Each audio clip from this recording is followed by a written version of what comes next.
Architectural Builder Supply is pleased to present you with this recording of the technical question that is listed in the title of this video. This call may be monitored and recorded for quality assurance. AB Supply, this is Richard. Good morning.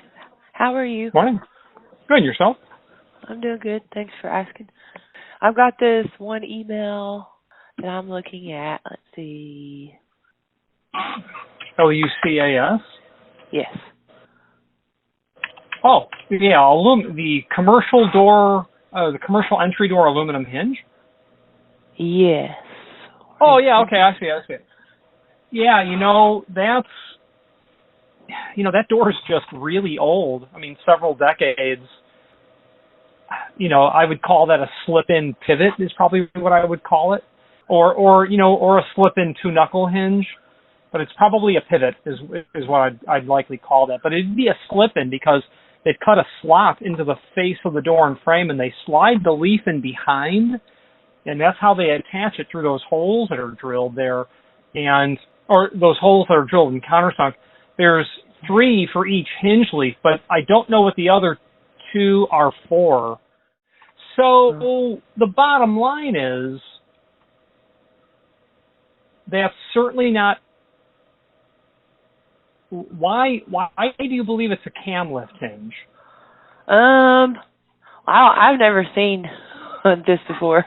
So when I looked at it, the first thing that came to my brain. So, and I pulled the ABH part number, and I guess the shape of the barrel port, whatever you would call that, the round part of it is kind of almost squared looking, but the ABH almost looked like it was about the same shape. So I thought I might be on the right track, but I mean, cam lift hinges indeed are two-knuckle. The image that you have with the very highly worn area between the two, it's a cam lift hinge wouldn't look like that. That door is just worn with time. A cam lift hinge is going to be something that's used in STC compliant openings where you want the door to be, the weight of the door to actually be pressing the door against the gasketing. It's definitely not a cam lift hinge. So the bottom line is, what can the client do to get from where they are to where they need to get to? And I would simply suggest there is an item, and I don't know that it will work, and I'll explain what I mean. If you search in the websites, the part number DH-XH5, DH-XH5, you'll see something that will look like that. The issue is, though, that's surface mounted. I don't think the client's going to be able to mix and match because the vertical axis of pivoting between what he has and what he puts on there must be the same. And that I couldn't tell you if it is on this. It very likely may be, but that is definitely a surface mounted hinge. Now, going back to your recommendation on the reinforcing pivot, it's obviously a great recommendation. And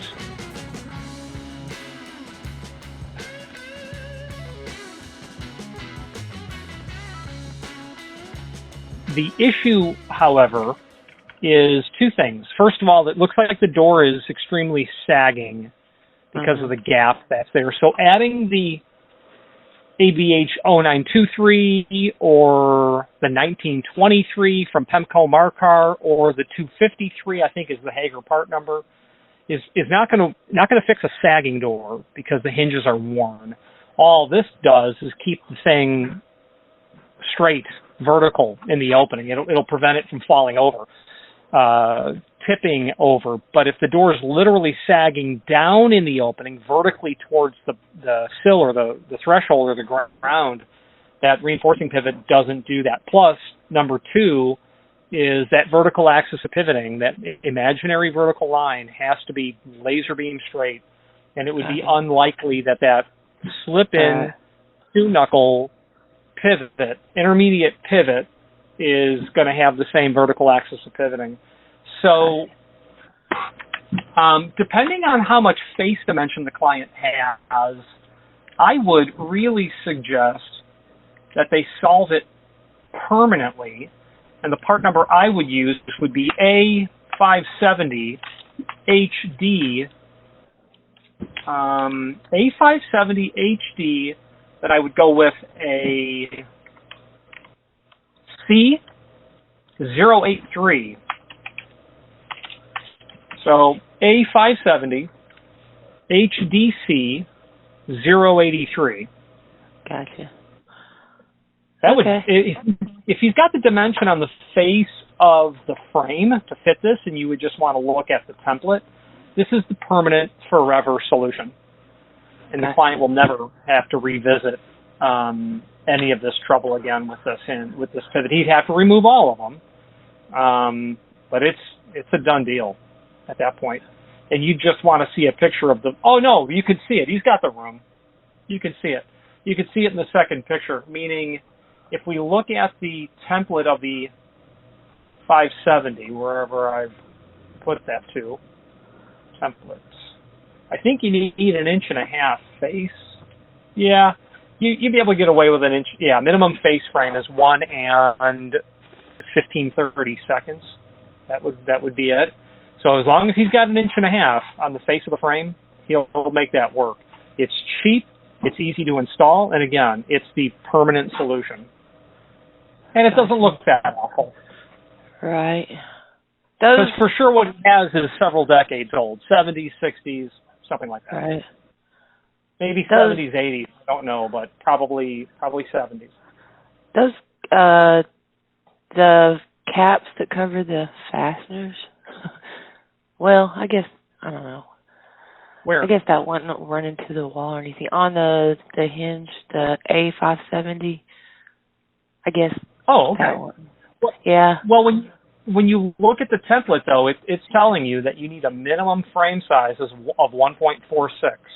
So if you've got 1.5 inches on the jam face, you're fine. That snap cover won't be in the way. Gotcha. Minimum frame size. All right, good deal. That all makes sense to me. Good deal. Thank you. Bye. Have a good day. Do you know what's worse than getting sick from a coworker?